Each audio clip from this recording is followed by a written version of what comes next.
Risk increases motivation. It makes me work harder at the learning. It makes me work harder at mastering the skills I need to make something happen. Live your faith, build your business, and change your world. This is Live, Build, Change.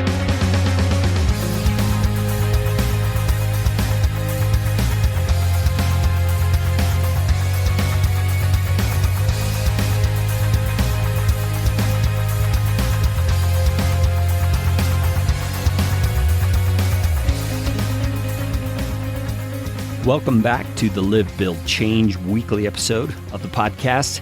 I'm Kerry Green. I'm kind of the head flunky experimenter guinea pig here at Live, Build, Change. I'm trying to figure out ways to live my faith in an authentic way, build a business, and change the world as a result of those two being integrated well. And I'm just kind of taking you on my journey and trying to coach and encourage people along as they seek to do similar things in their life. So welcome aboard.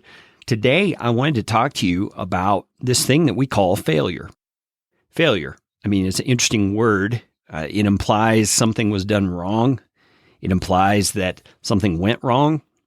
And many of us, honestly, if we were honest with ourselves, would have to admit that we are afraid of failure. And there are a variety of reasons for that. You know, sometimes it's how we were raised to think about failure. You know, failure is not an option. You've heard that phrase. You hear people saying that, failure indicates to them that there's something wrong with them as a person, or that it is tied to their identity in some way. But today, I want to talk to you about failure from perhaps a different perspective than you've ever heard, because I want to consider that failure is actually a good thing. And I've learned that throughout my life. I've learned it watching people succeed and fail at various things in life, and actually experiencing those things in my life as well. So as we get into this episode, fasten your seatbelt, open up your mind a little bit. You may have to think a little bit outside the box that you're used to being in order to get what I'm saying and to apply it to yourself in a way that's actually helpful to you. So let's dive right in.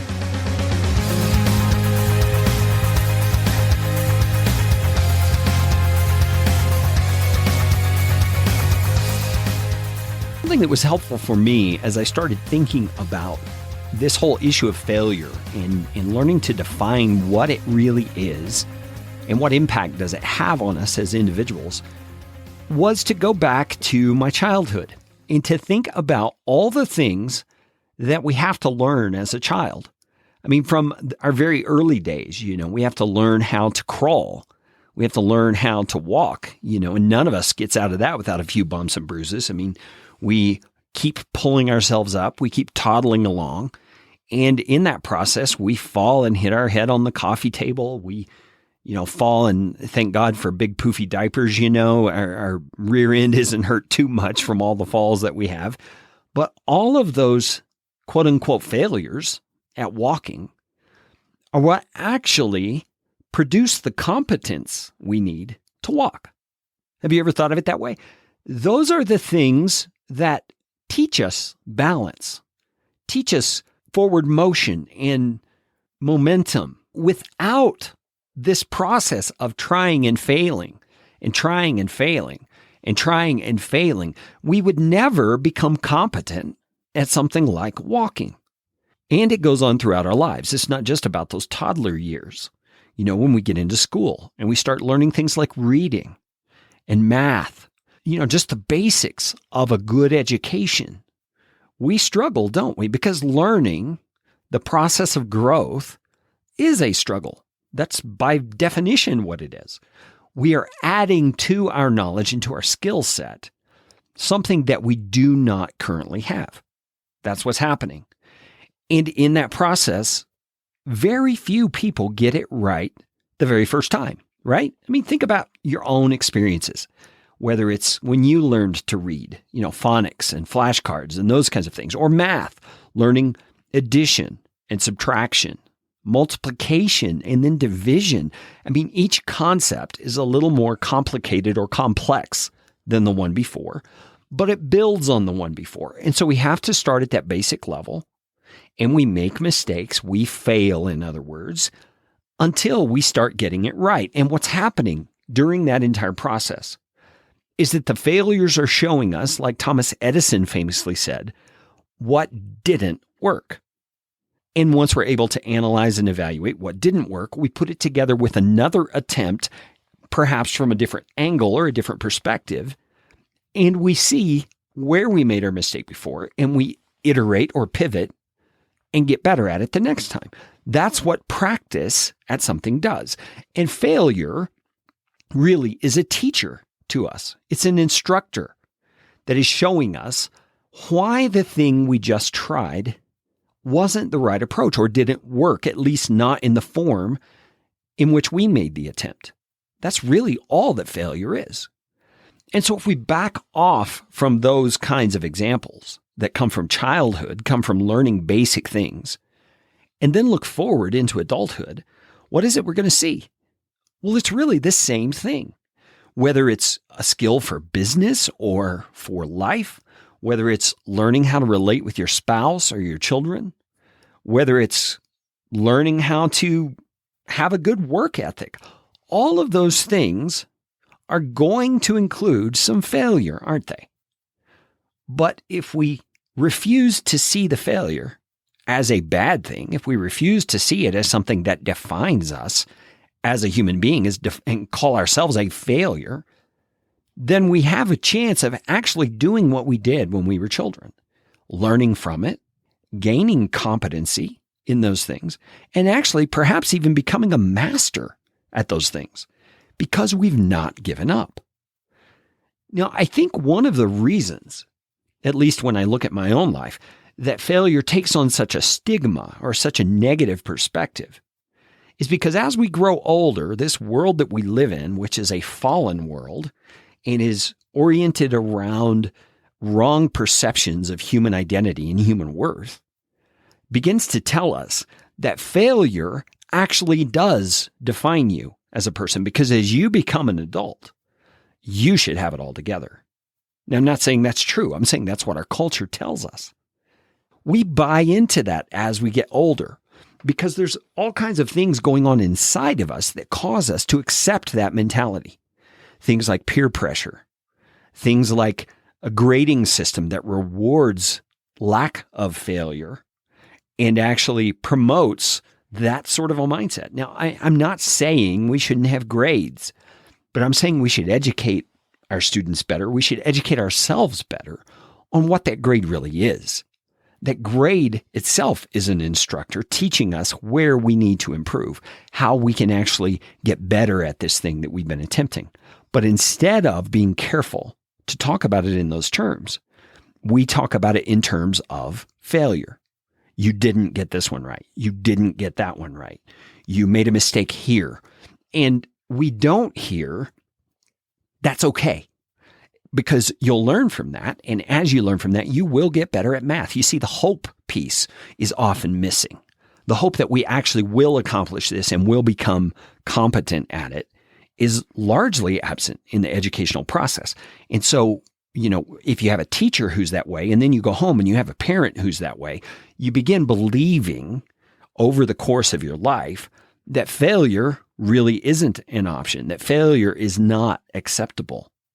And so therefore, if you let it go far enough, you receive the belief that you are not acceptable because you failed at things.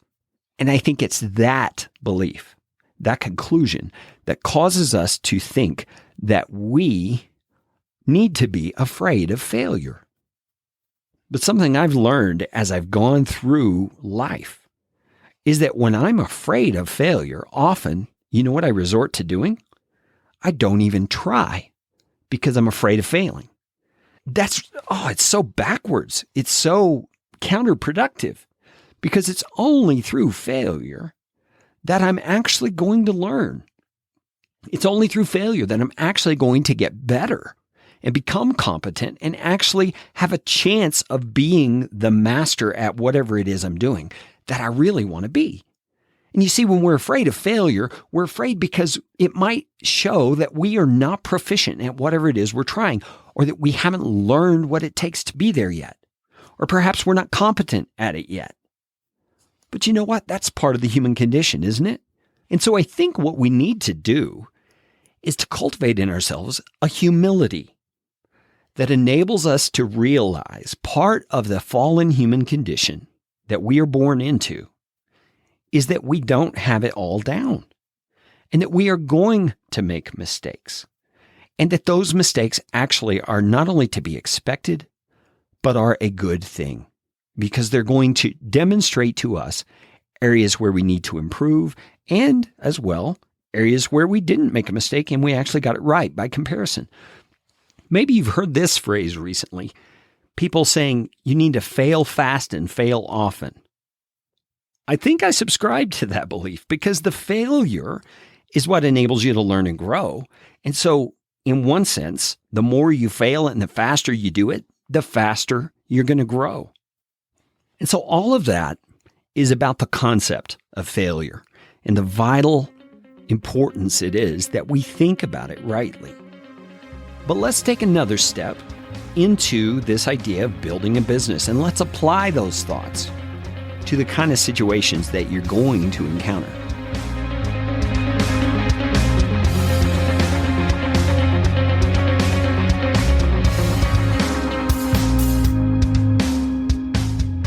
Now, I hope you caught that last phrase.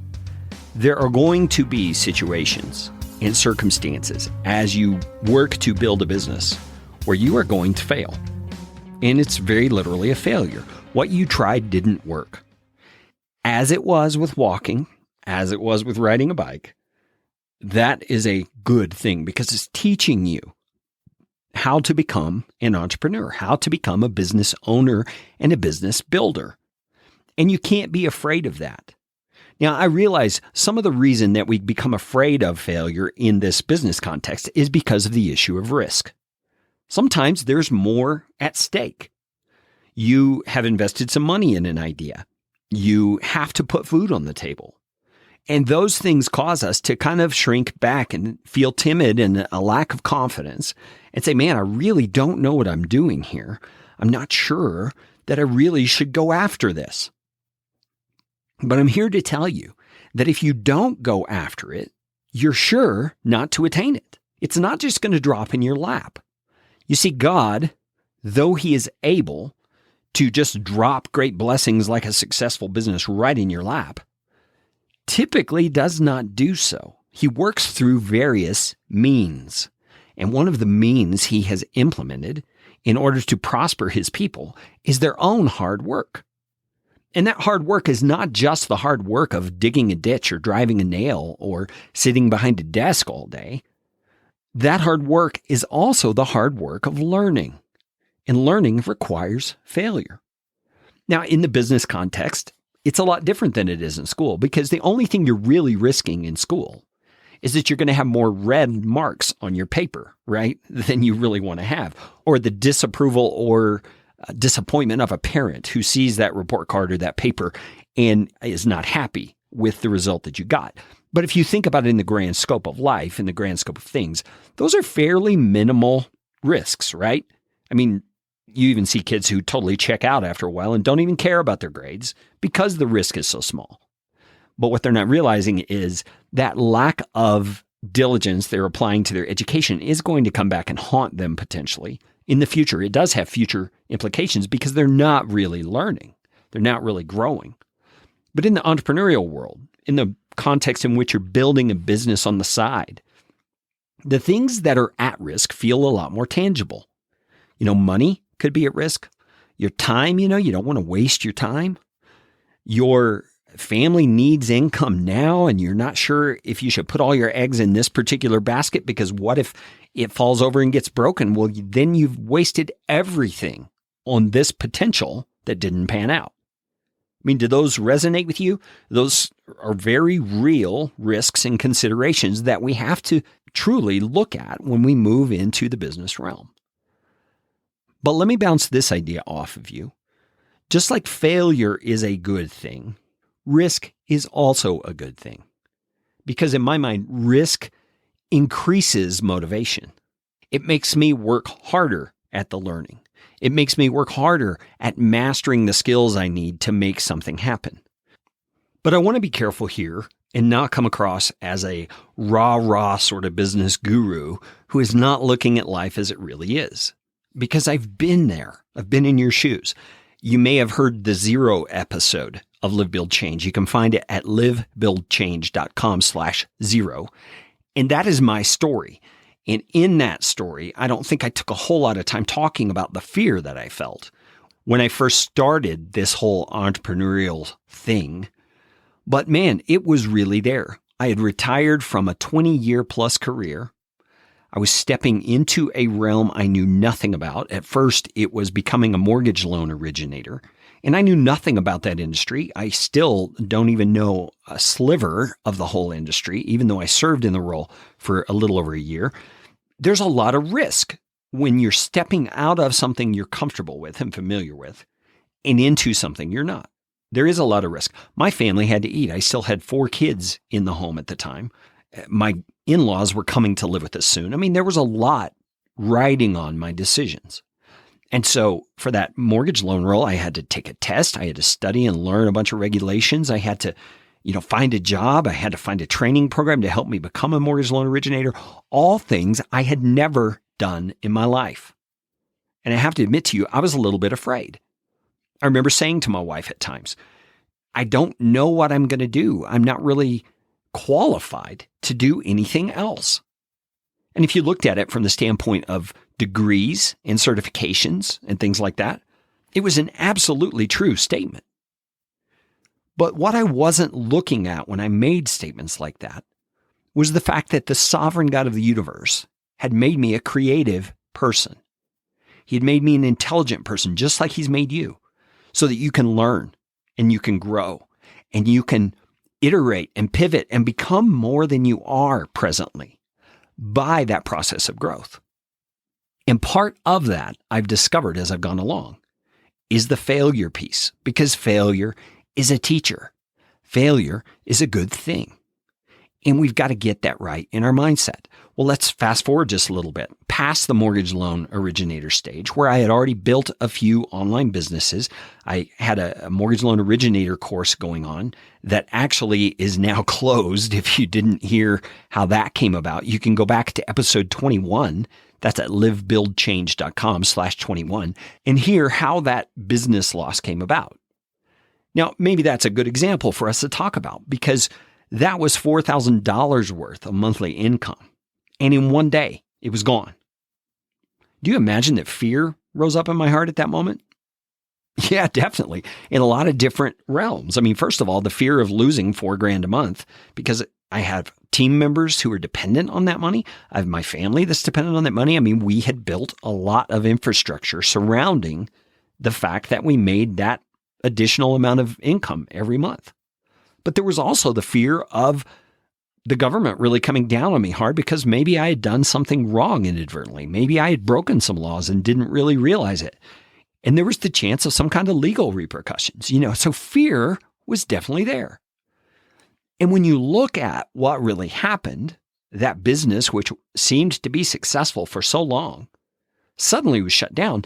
That can feel like a failure. I could tell myself, because I didn't know all the ins and outs and the regulations surrounding what I was doing, I could tell myself my own story that I've made up in my own head. Well, I'm a failure because I didn't research this enough. I'm a failure because I broke some law, if I did. And I'm convinced at this point I haven't. But you see what I'm getting at. I can tell myself all kinds of stories that will convince me in my own mind that I'm a failure. When what really happened was I learned some very valuable lessons. From that particular situation, I've learned, man, it can work to create an online course or some other business that is connected to a government entity, but it has a higher level of risk. Because if that government entity decides to change things, or if you missed the dotting of some I or crossing of some T in the way you set the thing up and inadvertently stepped over some governmental line that you didn't know about, you can be shut down really quick. And so your business is more outside your control than you really want it to be. Now, having said that, let me just humble myself and put myself under the sovereign hand of God. My business is never entirely under my control, and it shouldn't be. It should always be held loosely in something I hold up to God and let Him guide and direct in. But you get what I'm saying. I've learned from the loss of that income, from the loss of that online course, that there are risks associated with setting up a course that's affiliated with a government program of some sort, like mine was. You see, I've learned from that. It's also reiterated to me a lesson that I knew before, and that is not to have all your income eggs in one basket. I believe I've talked about that on this podcast before. It's a powerful principle because if I had had all my income eggs in that course basket and it got shut down in one day, man, I would be in a big state of panic right now because I would have no income coming in. But the way that lesson extends is now most of my income, like 99% of it, is now coming through all my eggs being in one basket. It's my podcast production business. And so I'm working really hard right now to figure out some other ways to generate income from other sources so that I'm not in that situation for very long. You see how this quote unquote failure of the online course has taught me lessons. In that sense, the failure became a good thing. I think I want to wrap up this episode by just going back to the mindset issue that we started this episode with, because I think there are some valuable lessons we can all learn there.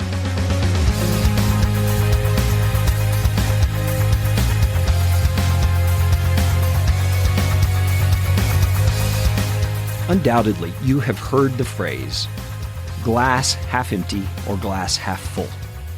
And it's a thing we use to describe the kind of perspective that someone has on the situations that come into their lives. And we'll say something like, he's a glass half full person, which means he tends to be optimistic. He tends to look at a situation that comes up, even if it does have a negative slant to it, with more of a positive outlook and a can-do attitude. And if we say, she's a glass half empty person, then we are saying she tends to be more pessimistic. She tends to look at things through a negative lens and let emotion take over and become pessimistic about the situation or tell herself stories about it that demotivate her. And those things are incredibly relevant when it comes to talking about this issue of failure. That's because how you look at the situation makes an incredible amount of difference. You can either look at it and choose to define yourself as a failure, as a person who isn't equipped and is not capable of pulling off the thing you're trying to do. And if you do that, by the way, let's consider what that does for you. That orients you in your thinking in a hopeless, pessimistic, poor me kind of a mindset. It really does. I've got a friend that I went to school with who I see post on Facebook quite often, and his posts are often, almost 90% of the time probably, poor me kind of posts, bemoaning his job, bemoaning the loss of a job, bemoaning this health problem, bemoaning. And I'm not saying he doesn't have some hard licks that he's having to overcome. But the point I'm trying to make is this. When you constantly complain, you constantly bemoan things, you constantly look at it from that glass half empty perspective, you are hardwiring yourself, both in your emotions and in your biology, neuroscience has shown this to be true, to be demotivated to do anything about those negative circumstances. And I believe with all my heart, God has made us in His image, which means we are made creative beings. We are made with the ability to overcome obstacles, to build, to change, to pivot, to increase the benefit of things that are happening in our lives. But we've got to believe that in the core of our being. We've got to have the mindset that supports it. And so if you get stuck in that half glass full thinking, failure will not be a good thing to you. Failure will always define you. And I don't want that for any of you. I want you to hear this truth. God has created you powerfully creative able to do much more than you think you can. I remember hearing an interview one time with a commanding general in the United States military at one time. The interviewer asked him at one point, what are lessons learned in the military that the average civilian who's never served in the military needs to know?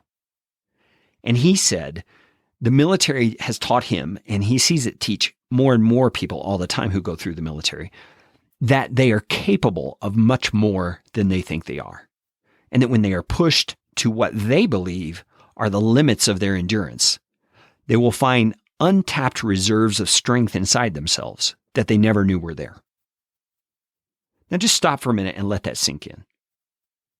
Though he is saying that entirely from a non-faith-based perspective, I believe it's an accurate description of who God has made us to be as human beings. I mean, we're not talking about the added bonus of having the Holy Spirit of God who lives in you to give you wisdom and motivate you and give you strength and perseverance and things like that, that go above and beyond just plain old human endurance. I mean, we're talking supernatural stuff there. But just on the basic level of who we're made to be as human beings, we have the ability to persevere, to grow, to learn, to get past the obstacles and actually embrace failure as a good thing, because it's teaching us the very things we need to know in order to grow. Now let's take a step over to the other side and talk about the benefits of that glass half full perspective.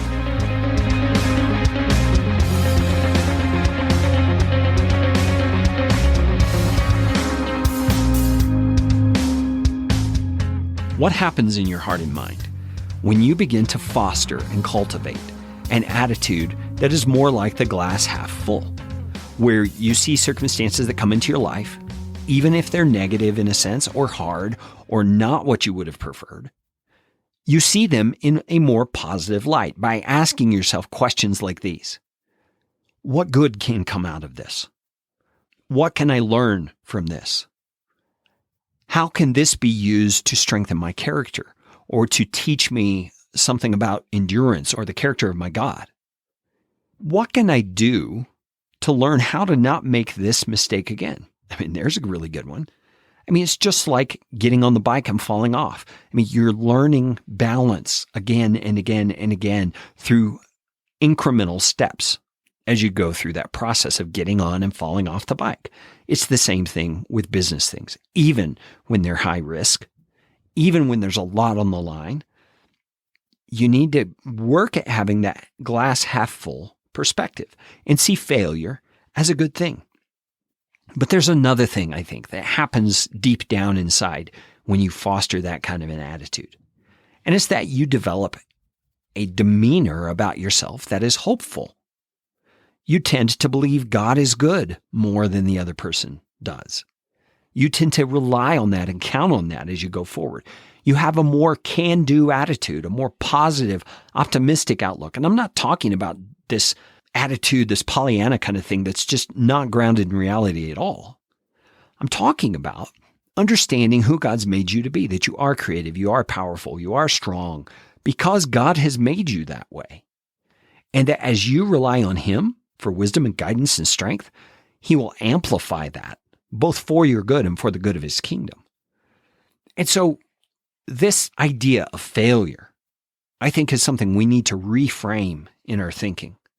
Failure is indeed a good thing. It really is, because it's the instructor that teaches us how to master the things we need to master in order to accomplish the things that God is leading us to accomplish. Now, I would love to hear from you about this episode and hear your experiences and your struggles when it comes to this issue of failure and how you define yourself as a result of it.